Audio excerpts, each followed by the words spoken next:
कि अभी तो मैंने कुछ प्रिपरेशन नहीं की है, चलो डायरेक्ट सेकंड अटेम्प्ट के लिए हम लोग ट्राई करते हैं। बहुत सारे स्टूडेंट्स इस लास्ट के मोमेंट में इवन टॉपर्स भी फंबल कर जाते हैं। मैं आपको बता दूं सेकंड अटेम्प्ट इतना इजी नहीं होने वाला है आप सभी स्टूडेंट्स का। बस यहाँ पे मेरा ये सजेशन है कि डिफिकल्ट चैप्टर्स को आप हाथ मत लगाओ, वहाँ पे टाइम वेस्ट होगा और डिफिकल्ट चैप्टर में से डिफिकल्ट क्वेश्चन ही पूछे जाते हैं सीईटी एग्जाम में। किसी ना किसी का कुछ ना कुछ टॉपिक तो रह ही जाता है, टॉपर से भी रह जाता है।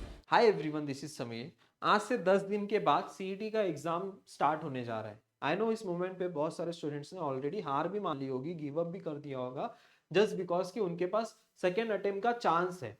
ऐसे बहुत सारे स्टूडेंट्स होंगे, आप में से भी ऐसे काफी सारे स्टूडेंट्स होंगे कि अभी तो मैंने कुछ प्रिपरेशन नहीं की है, चलो डायरेक्ट सेकेंड अटेम्प्ट के लिए हम लोग ट्राई करते हैं। मैं आपको बता दूं सेकेंड अटेम्प्ट इतना इजी नहीं होने वाला है आप सभी स्टूडेंट्स का। जो कुछ भी है सब कुछ फर्स्ट अटेम्प्ट ही है। इस फर्स्ट अटेम्प्ट को हमें हमारा बेस्ट देना है। और देखो 200 में से 200 नहीं लाना है। इस 10 दिन में भी मैं ऐसी कोई चीज नहीं आपको बताने वाला जो कि नेक्स्ट टू इम्पॉसिबल है। इस 10 दिन में आपका क्या प्लान होना चाहिए। दो कैटेगरी के स्टूडेंट्स होंगे जो अभी अभी उनकी 30-40% प्रिपरेशन हुई होगी और ऐसे स्टूडेंट्स जो थोड़ा वेल प्रिपेयर्ड है एग्जाम के लिए, मोर देन 70% प्रिपरेशन हुई होगी।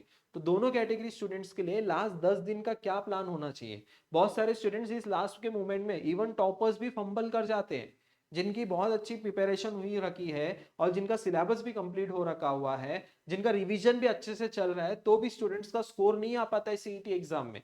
बहुत सारी गलतियां कर देते हैं। और ये लास्ट के 10 दिन कितने इंपॉर्टेंट है आप सभी स्टूडेंट्स के लिए। नेक्स्ट 4 इयर्स की जर्नी तय करने वाले हो आप 4 साल कौन से कॉलेज में जाओगे, ये यहाँ से तय होने वाला है।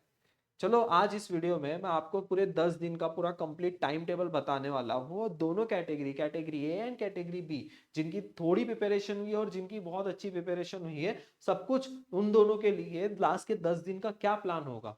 तो चलो इस वीडियो में हम लोग देखते हैं। चैनल को सब्सक्राइब जरूर कर लेना, बहुत सारे स्टूडेंट्स ने अभी तक चैनल को नहीं सब्सक्राइब किया है। प्लीज चैनल को सब्सक्राइब कर लीजिए। आप सभी स्टूडेंट्स के लिए मैं बहुत ही मेहनत से वीडियोस अपलोड कर रहा हूँ, बहुत आपके लिए एफर्ट्स ले रहा हूँ। तो प्लीज आप चैनल को सपोर्ट कीजिए, चैनल को सब्सक्राइब जरूर कर लेना एंड हमारा व्हाट्सअप चैनल ज्वाइन कर लेना। ठीक है। अब कैटेगरी ए जो है जिनकी 30% प्रिपरेशन हुई है, कैटेगरी बी जो है जिनकी 70-80% प्रिपरेशन हुई है, दोनों के लिए बेस्ट प्लान मैं आपको बताने वाला हूँ लास्ट 10 दिन का। अभी मैं आपको बता दूं उससे पहले ये पूरा प्लानर आपके साथ शेयर करने वाला हूँ। बस आपको चैनल को सब्सक्राइब करके लाइक करके इस नंबर पे आप भेज दो तो आपको ये मिल जाएगा। यहाँ से आप जो है डाउनलोड कर सकते हो व्हाट्सएप पे और ऑल्सो राइजिंग एजुकेशन ऐप पे। ठीक है, चलेगा। अब यहाँ से देखो आप सभी स्टूडेंट्स को क्या करना है लास्ट के 10 दिन। सबसे पहले मैं कैटेगरी ए स्टूडेंट्स की मैं बात करने जा रहा हूँ। कैटेगरी ए स्टूडेंट्स की अभी मैं आपको मैथ्स और केमिस्ट्री के ऐसे बहुत ही इजी चैप्टर्स में आपको बताने वाला हूं जिसमें आप बहुत इजीली स्कोर कर सकते हो और बहुत सिंपल क्वेश्चंस पूछे जाते हैं। केमिस्ट्री में मैं आपको बता दूं, फिजिकल केमिस्ट्री के जो 18 क्वेश्चंस है, ये 18 क्वेश्चंस हर एक चैप्टर में से 3 क्वेश्चंस पूछे जाते हैं। ये 18 मार्क्स आपके कंफर्म हो जाएंगे फिजिकल केमिस्ट्री के। और ये 3 चैप्टर्स आपके बोनस चैप्टर्स है। इन 3 चैप्टर्स में से लगभग 4 क्वेश्चंस आते हैं और यहाँ पे आपके जो है 22 मार्क्स आपके इजीली आ जाएंगे अगर आपने केमिस्ट्री को ये अच्छे से प्रिपेयर कर लिया तो। अब आते हैं मैथ्स पे। मैथ्स में देखो ये लॉजिक में से 2 क्वेश्चंस, मैट्रिसेस में से एक, एलपीपी में से एक, और यहाँ से 2 से 3 क्वेश्चंस आपके आते हैं। तो यहाँ से भी लगभग जो है यहाँ से आपके जो है 4 मार्क्स हो रहे हैं और ये 4 8 और यहाँ पे आपके जो है 12 से 14 मार्क्स आ रहे हैं। ठीक है। तो ये जो चैप्टर्स मैंने आपको बताए हैं 12 से 14 मार्क्स और ये 22 मार्क्स, लगभग यहाँ पे नियर अबाउट 34 टू 36 मार्क्स आपके इजीली बन जाएंगे। 34 से 36 मार्क्स मतलब ये बहुत अच्छा स्कोर है ये। 30 अभी मतलब सिर्फ थोड़े ही चैप्टर्स मैंने आपको बताए हैं। अब इसके अलावा भी आप सभी स्टूडेंट्स को मैं बताऊंगा कि और कैसे आप क्या स्कोर कर सकते हो, आपके लिए कौन कौन से चैप्टर्स करके जाने हैं, है ना। तो सारी चीजें हम लोग देखेंगे। आप सभी स्टूडेंट्स को अभी यहाँ पे कोई भी डिफिकल्ट चैप्टर को नहीं उठाना है। फॉर एग्जाम्पल मैथ्स का इंटीग्रेशन वाला चैप्टर हो गया, डिफरेंशियल इक्वेशन वाला चैप्टर हो गया, इस मोमेंट पे आप मत प्रिपेयर करो। लास्ट के मोमेंट में वो चैप्टर नहीं प्रिपेयर होने वाला आप सभी स्टूडेंट्स से, क्योंकि उसमें बहुत सारे टाइप्स है, बहुत सारे फॉर्मूलाज है। देखो जिसकी कैपेसिटी है, जिसकी कैपेबिलिटी है, जो कर सकता है वो करो। लेकिन जो जिनकी कुछ भी प्रिपरेशन नहीं हुई है ना, उनको क्या करना है, सबसे पहले कौन से चैप्टर्स करना है, कौन से चैप्टर्स को ध्यान देना है इस लास्ट के 10 दिन में, मैं वो चीज मैं आपको बता रहा हूँ। बाकी ये आपके ऊपर है कि आपको कौन से चैप्टर्स करना है, कौन से नहीं करना है। बस यहाँ पे मेरा ये सजेशन है कि डिफिकल्ट चैप्टर्स को आप हाथ मत लगाओ, वहां पे टाइम वेस्ट होगा और डिफिकल्ट चैप्टर में से डिफिकल्ट क्वेश्चन ही पूछे जाते हैं सीईटी एग्जाम में। ये चीज भी याद रखना। और आपने प्रिपेयर किया तो किया, टाइम दे भी दिया और वहां से क्वेश्चन नहीं सॉल्व हुआ और उसी जगह पे आपने कोई अच्छा चैप्टर, इजी चैप्टर प्रिपेयर कर लेता और वहां पे वो चैप्टर्स के क्वेश्चंस भी इजी रहते और वहां से आपके मार्क्स बन जाते। तो तो ये भी एक सिनेरियो याद रखना आप सारे स्टूडेंट्स, ठीक है। आप सभी स्टूडेंट्स को आप सबसे पहले तो क्या करना है, आपको मैंने इजी चैप्टर्स बता दिए, वहां से आप स्टार्ट कर सकते हो, आपका आपका कॉन्फिडेंस बिल्डअप हो जाएगा वहां से। अब कैटेगरी ए स्टूडेंट्स क्या करेंगे, सबसे पहले हाई वेटेज चैप्टर्स को कंप्लीट करेंगे, इंपॉर्टेंट फॉर्मूलाज एंड कंसेप्ट को गो थ्रू करेंगे, और एटलीस्ट ये 10 दिन में जो है ना 3 से 4 फुल लेंथ टेस्ट आपको देना ही देना है। इस चीज को इग्नोर मत करना। ये लास्ट का जो पॉइंट है ना, ये बहुत इंपॉर्टेंट है, ये चीज याद रखो। ये फुल लेंथ टेस्ट देना ही देना है आपको, भले आपका सिलेबस हो या ना हो। देखो इस दुनिया में, इस पूरे महाराष्ट्र में ऐसा कोई भी सीईटी एस्पिरेंट नहीं होगा जिसका पूरा कंप्लीट सिलेबस हो जाएगा लास्ट के किसी ना किसी का कुछ ना कुछ टॉपिक तो रह ही जाता है, इवन टॉपर से भी रह जाता है। तो आप पूरा सिलेबस कंप्लीट करने के वेट में मत रहो, लेकिन आपको ये फुल लेंथ टेस्ट देना ही देना है। कैटेगरी ए स्टूडेंट्स के लिए मैं ये टोटल 25 चैप्टर्स बताने वाला हूँ, ओनली 25 चैप्टर्स। वो कौन कौन से हैं, देखो ये सारे चैप्टर्स हैं।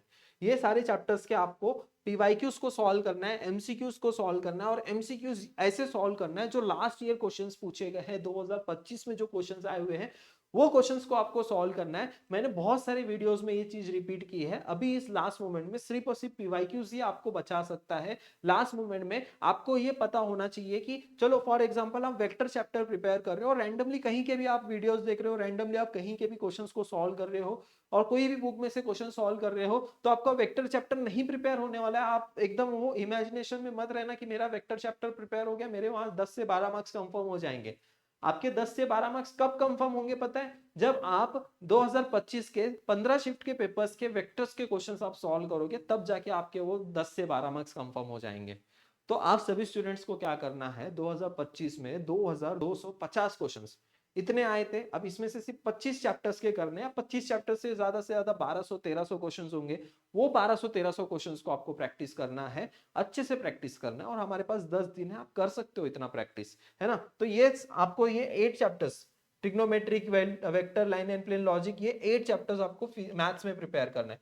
फिजिक्स में ये 7 चैप्टर्स आपको करना है, और इसमें भी सेम चीज आपको फॉलो करना है। सेम मतलब कि आपको क्वालिटी एमसीक्यूज को प्रैक्टिस करना है, ये 7 चैप्टर्स। और ये केमिस्ट्री में जो है ना, ये आप इजीली स्कोर कर सकते हो। देखो ये 10 चैप्टर्स आप इजीली कर सकते हो, ये आप कर सकते हो, ठीक है। अब उसके बाद कैटेगरी बी स्टूडेंट्स वालों के लिए मैं बता देता हूँ, जिनकी 70 to 80 मार्क्स 70 to 80% प्रिपरेशन हो रखी है, उन सभी स्टूडेंट्स को क्या करना है, आपको देखो मॉर्निंग एंड आफ्टरनून ये शिफ्ट में जो है ना, एक आपको अल्टरनेट डे पे मॉक टेस्ट देना स्टार्ट करना है, ठीक है।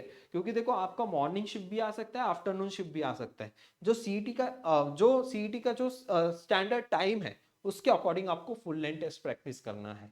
क्योंकि देखो आपकी अच्छी प्रिपरेशन हुई है यहाँ पे, तो आपका ब्रेन उस टाइम पे मोस्ट एक्टिव होना चाहिए, है ना। अभी सुबह 9 से 12 बजे और 2 से 5 ये टाइम पे आपको जो है प्रैक्टिस करना है, ठीक है। ये टाइमिंग पे आपको जो है एमसीक्यूज को सॉल्व करना है, फुल लेंथ मॉक टेस्ट को प्रैक्टिस करना है, और उसी के साथ साथ मिस्टेक्स को एनालिसिस करना बहुत इंपॉर्टेंट है कैटेगरी बी स्टूडेंट्स वालों के लिए। ये याद रखो, मिस्टेक्स के ऊपर बहुत एनालिसिस करना, work on your mistake analysis of your full length mock test. It's very very important for category B students. आपको पता चलेगा कि आपके वीक टॉपिक कौन से हैं, आपको और कौन से टॉपिक्स को रिवीजन करना है, और कौन कौन से टॉपिक आप कवर कर सकते हो, ठीक है। अब दोनों कैटेगरी वालों के लिए मैं बता रहा हूँ, ए एंड बी दोनों, बोथ कैटेगरी वालों के लिए आपको क्या है कि अभी इस लास्ट मोमेंट में ऐसा भी मत करना कि आप 13-13 घंटे 14-14 घंटे का पढ़ाई कर रहे हो। आपको एक प्रॉपर शेड्यूल बनाना है। इस लास्ट मोमेंट में आपकी हेल्थ पे भी आपको ध्यान देना है, और स्लीप साइकिल को मेंटेन करना है। स्लीप साइकिल मेंटेन करना क्यों जरूरी है पता है, आपका ब्रेन जितना, अब देखो जितना अच्छा स्लीप साइकिल रखोगे उतना इफेक्टिवली आपका ब्रेन काम करेगा। अगर आप दिन में 2 घंटा 3 घंटा ही सो रहे हो और फिर से पढ़ाई कर रहे हो, तो ब्रेन आपका उतना इफेक्टिवली काम नहीं करेगा, उसको भी रेस्ट देने की जरूरत होती है, ब्रेन को भी रेस्ट देना होता है।